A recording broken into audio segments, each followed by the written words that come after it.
विठू माऊली तू माऊली जगाची, विठू माऊली तू माऊली जगाची, माऊलीत मूर्ती विठ्ठलाची, विठ्ठला माय बापा, विठू माऊली तू माऊली जगाची, माऊलीत मूर्ती विठ्ठलाची, काय तुझी माया सांगू श्रीरंगा, काय तुझी माया सांगू श्रीरंगा, संसाराची पंढरी तू केली पांडुरंगा, डोळ्यातून वाहे माय चंद्रभागा, अमृताची गोडी आज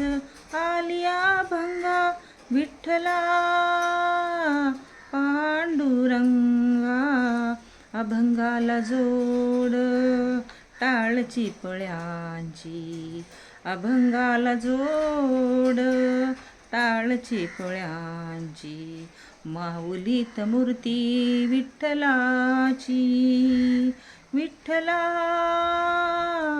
माय बापा, विठू माऊली तू माऊली जगाची, विठू माऊली तू माऊली जगाची, माऊलीत मूर्ती विठ्ठलाची,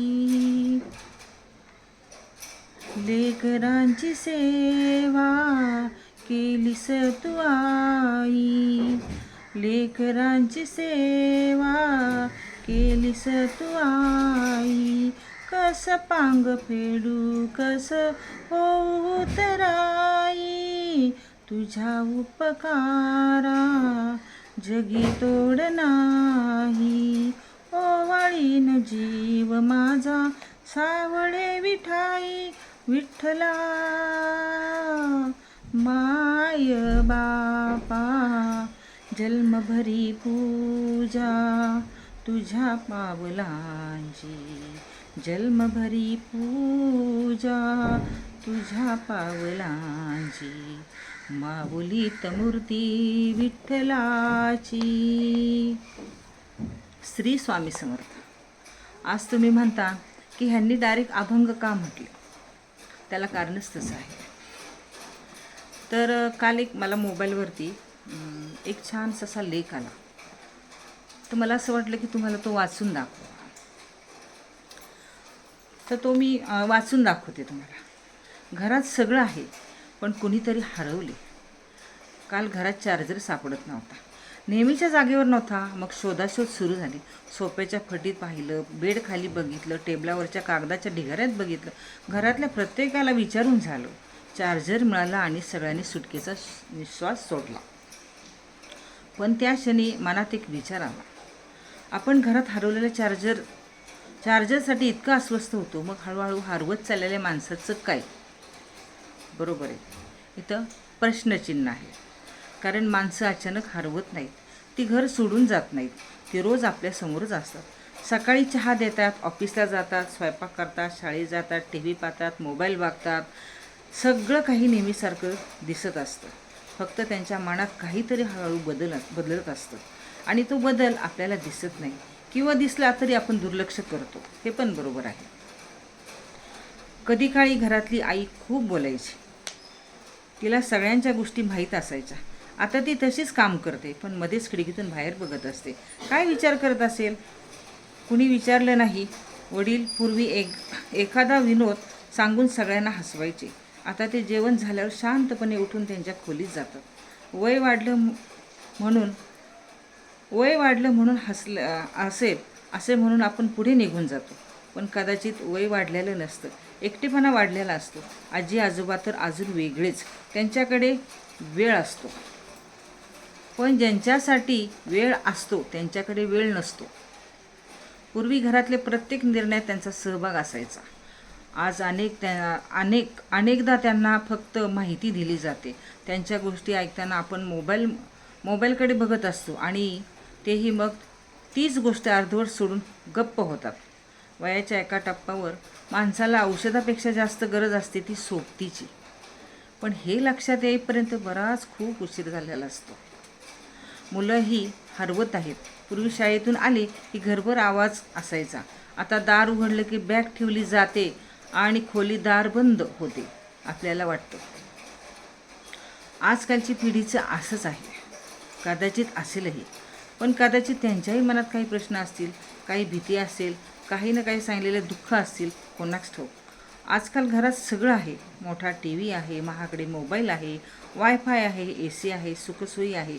पण कधीकधी वाटतं घरातल्या माणसापर्यंत पोचण्याचे रस्ते मात्र हरवले आहेत. एकाच घरात राहणारी माणसं दिवसभरात किती वेळ एकमेकांशी बोलतात. जेवलास का?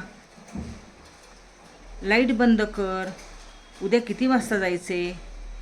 याच्या पलीकडे किती संवाद उरले आहे. कधीकधी रात्री सगळे झोपल्यावर घरात एक विचित्र शांतता असते. त्या शांततेच्या घरातल्या प्रत्येक माणसाला थकवा, त्यांचा एकटेपणा, त्यांच्या न बोललेल्या गोष्टी भिंतींना कदाचित ऐकू येत असतील. फक्त आपल्यालाच ऐकू येत नाही. आणि गंमत म्हणजे हे सगळे कोणाच्या घरात घडत नाही, हे आपल्या सगळ्यांच्या घरात घडत असतं.